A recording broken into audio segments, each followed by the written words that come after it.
guys, and welcome back. I thought today we'll be doing a little workout focusing on core and legs, so you will need that. If you have got one of the loop ones, then you can use that one.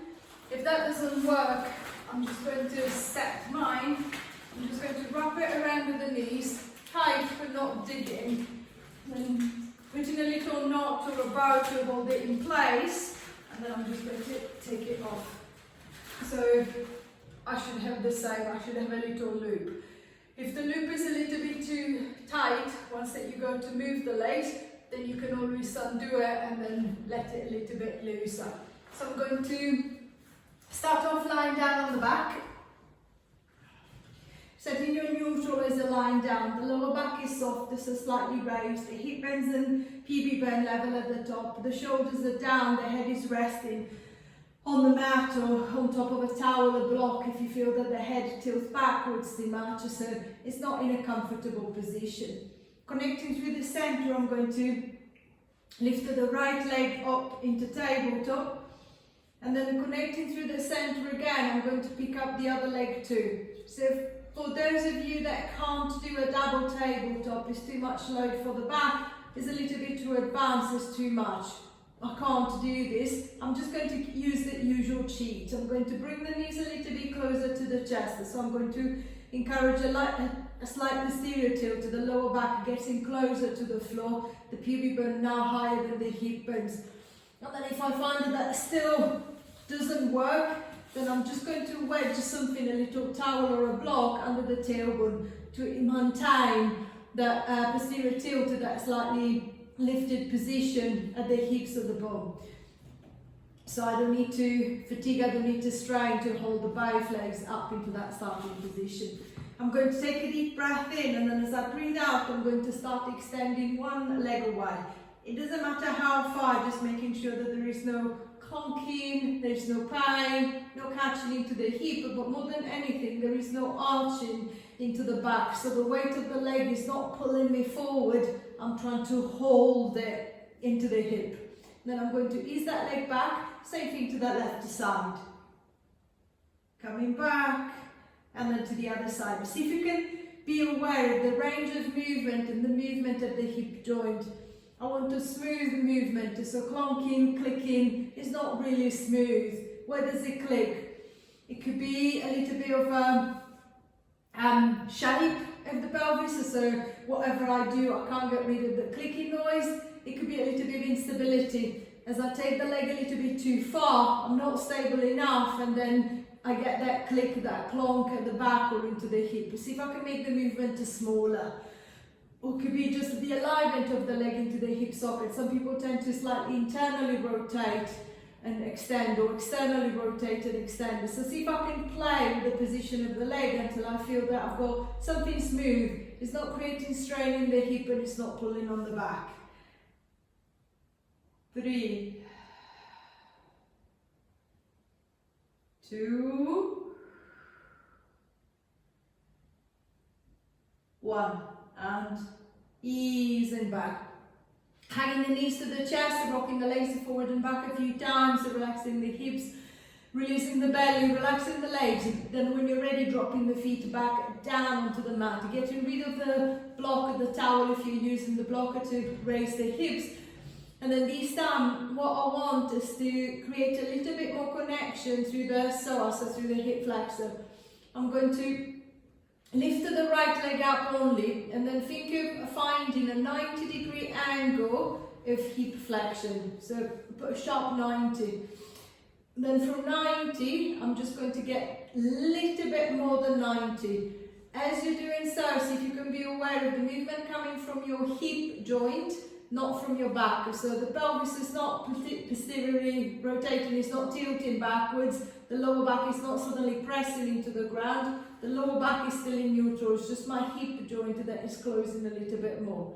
Now, can I hold that position? And then placing one or both hands onto the thigh, I'm going to apply a gentle pressure. So I'm going to push the leg away, and at the same time, I'm just going to hold that leg there. 1, 2, 3, 4, 5, 6, 7, 8, 9, 10, and then I'm going to release the leg, relaxing the hip, extend if you need to extend. I'm going to repeat the same thing to the other side, so lifting that left leg up to 90 degrees and then going a little bit more than 90.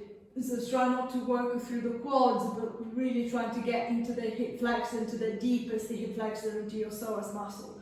I'm going to place both hands onto the thigh with just one hand, and same as before, applying a gentle pressure. I'm going to push the leg away and then hold at the same time. 10, 9, 8, 7, 6, 5, 4, 3, 2, 1, and releasing back. Switching back for the right again, strong connection, lifting the right leg, 90, and a little bit more. One of both hands on top of the thigh, push away. 1, 2, 3, 4, 5, 6, 7, 8, 9, 10. Releasing the leg, swapping side, left leg comes up, 90, and a little bit more, and then I'm going to push away. 1, 2, 3, 4, 5, 6, 7, 8, 9, 10. Releasing back, one more time on each side. So right leg comes up, 90, and a little bit more. Push away. 1, 2, 3, 4, 5, 6, 7, 8, 9, 10, and release. Left leg, 90, a little bit more, and then push away. 1, 2, 3, 4, 5, 6, 7, 8, 9, 10, and releasing back. Relaxing the hips, so releasing the legs. There's a little bit more connection through the front of the hip. I can feel that tension. What I want is to reverse that. I want to the back of the hip. Ideally, I would want to work a single leg. Physically, it might not be possible, so my hamstrings might just go into cramp, into spasm. If that's the case, I want to keep both feet to the ground. So I'm just going to drive up into a standard shoulder bridge and just hold it there. If you can, lifting that left foot off the ground, so picking up the left leg, just keeping it off the ground, and then pushing down through the right foot. I'm going to drive my bridge up with my right glute, with the right bum cheek only. Check that the hips are level, play with the position. If I drop the left hip down, the tension seems to be like coming around, switching off. See if I can try and push the left hip up a little bit higher until you feel that tension literally wrapping from the side of the hip all the way to the back of the bone. Holding it there. 10, 9, 8, 7, 6, 5, 4, 3, 2, 1, and releasing back. The same thing to the other side. So left foot goes down, the right leg up, or both feet to the ground, the same as before.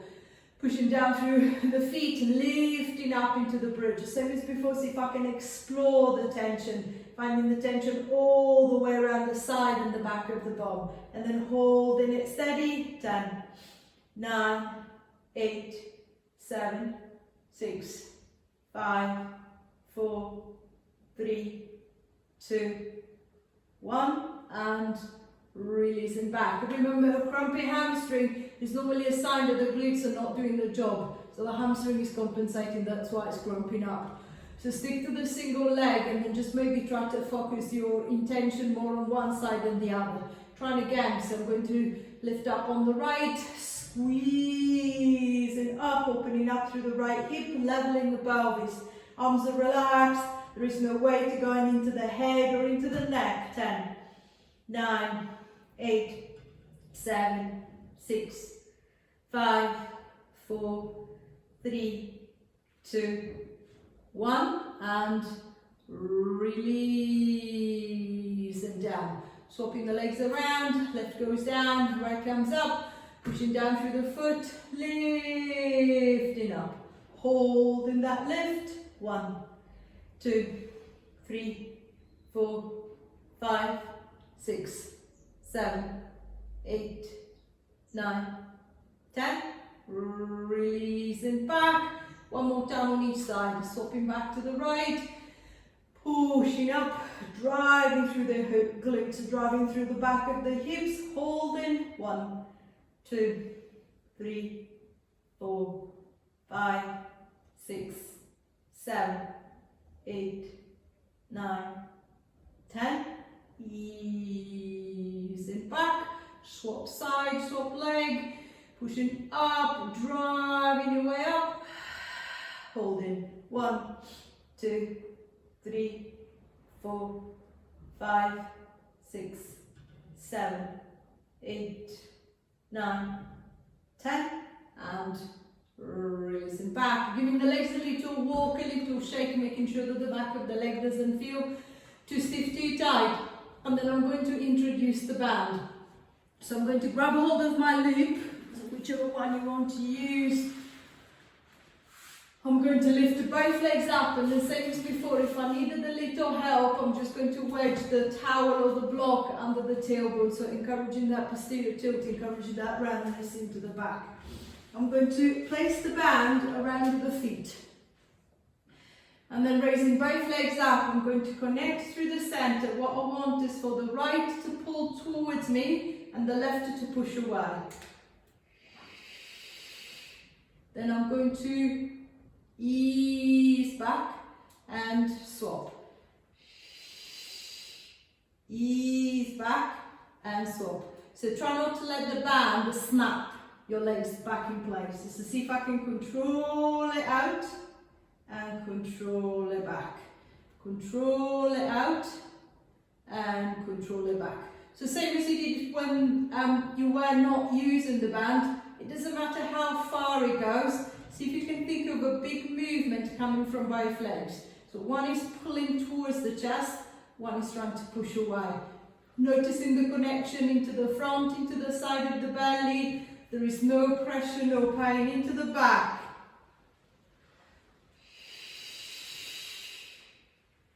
So I feel that I've got a little bit more control here. I want to make it a little bit more challenging. I'm going to push away, pull and hold slightly. 3, 2, 1. Ease back, swap over, hold.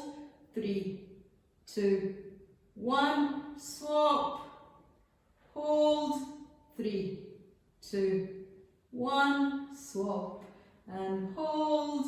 3, 2, 1. Keeping the movement going, keeping the little hold if you want to keep the hold going. See if you can just be aware of the leg that is pulling towards you. The less I pull with that leg, that kind of like easier it gets, the more the legs tend to drop away from me. The more I pull with the leg, the stronger the connection through the center. So see if I can find that challenge. See if I can find that stronger connection there. 4. Swap and hold. 3. Swap and hold. 2. Swap and hold. Last time. Swap and hold. And releasing back.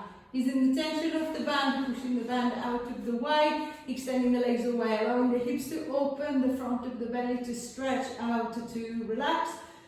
And then I'm going to try and see if I can reverse the effort one more time, trying to work through the glutes, trying to work through the back of the bone a little bit more.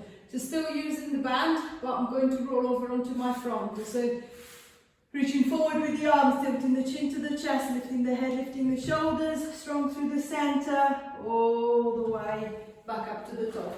I'm going to place the loop around the shins, this time around the ankles, and then taking the legs to the side, I'm going to lower myself down until I'm resting on the front. Same as usual, same as you did in reverse. If I find it in this position, my lower back tends to hyperextend, so I feel quite a lot of pressure in there, feels uncomfortable.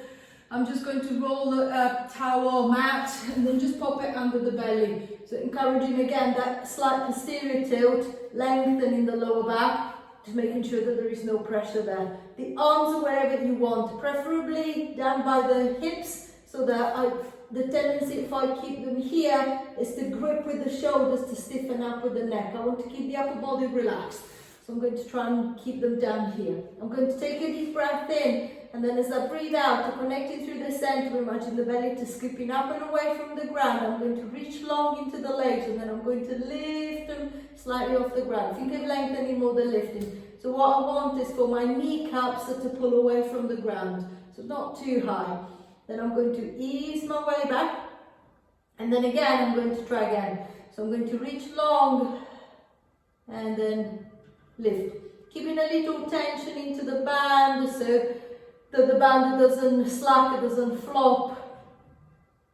So I can feel a little connection through the side of the hip and into the back of the bum. And then I'm going to release back. See if you can avoid the jumping and the dropping, so making sure that it's not the lumbar spine that is taking the pressure. Think of the belly scooping up, the lower back lengthening as the legs are lifting off the mat. And then coming back. And then I'm happy here, I feel comfortable here, I'm going to stay here. If I feel that I can progress, then on the next one I'm going to lift, I'm going to hold the lift, I'm going to stretch the band out 3 times. So I'm going to pull it out once, and then control it back, 2, control it back, 3, control back, and then I'm going to ease the legs down. Then again, scooping up through the belly, extending through the hips. I'm going to open 1, 2, 3, and releasing back. Noticing the difference between the right and the left glute, if there is any, focusing on the weaker side. 1, 2, 3. And then if I feel that I can progress it 1 step more, I'm going to add a little hold. So I'm going to extend, I'm going to open 1, 2, and then on the third one I'm going to hold for 1, 2, 3, 4, 5, and then close and ease back. Then again I'm going to lift, stretch it out, 1, 2, 3 and hold, 1, 2, 3, 4, 5, close and ease back. Noticing if the legs start shaking, reach, still scooping through the belly, lift, open, 1, 2, 3 and hold, 1, 2, 3, 4, 5, closing back. Ease it down, last one.